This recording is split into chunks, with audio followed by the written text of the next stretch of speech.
Hello student, I am Dr. Shahnaaz Alam, Assistant Professor of Jyoti Vidyapeeth Women's University. Today we discuss about the theory of comparative cost advantage. The theory of comparative cost advantage given by David Ricardo. The comparative cost advantage theory developed by David Ricardo. According to David Ricardo, it is not the absolute but the comparative differences in the cost that determine the trade relation between two countries. He argued that there is possibility one country has absolute advantage in both the commodities and other country has disadvantage in both the commodities.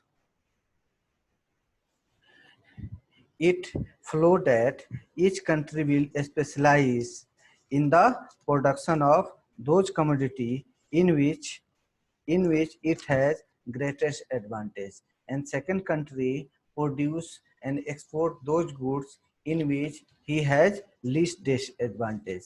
After the production of greatest advantage and least disadvantage, both country will be benefited after the exchange of goods and services.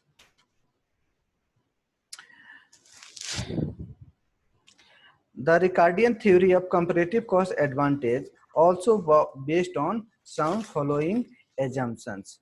First assumption is there are only two countries, say England or Portugal.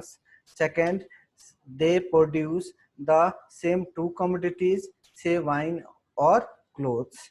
We can assume any two countries and any two commodity. There is no any mandatory. Third assumption is there are similar tastes in both the country.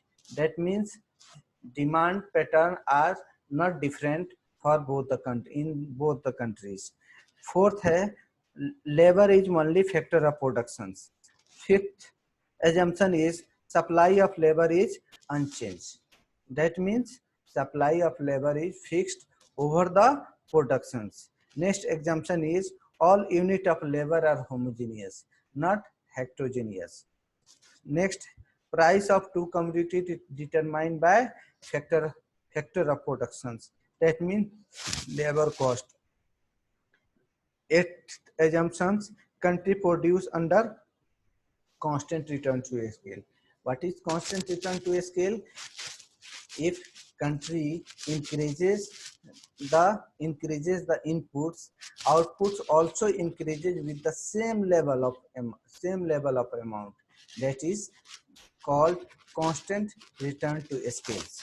Suppose a country uses increase 10% of labor. Suppose previously used 10 unit of labor. After the increasing 10% of labor, apply 11 labor for the future productions. After that, if 10 unit of labor previously produced 100 units, if 11 unit produce 110 unit of productions, that means the constant return to scales.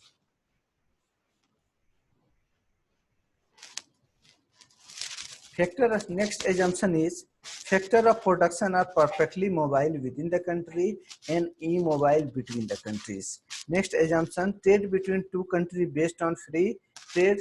There is no any type of restrictions or barrier by the governments for the movement of goods and services.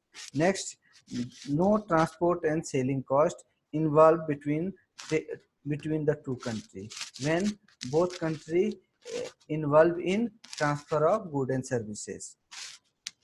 Next assumption, all factor of production are fully employed. That means all factor of production are working at full capacity. Next assumption is perfect competition prevail in both factor markets as well as commodity markets. Thank you.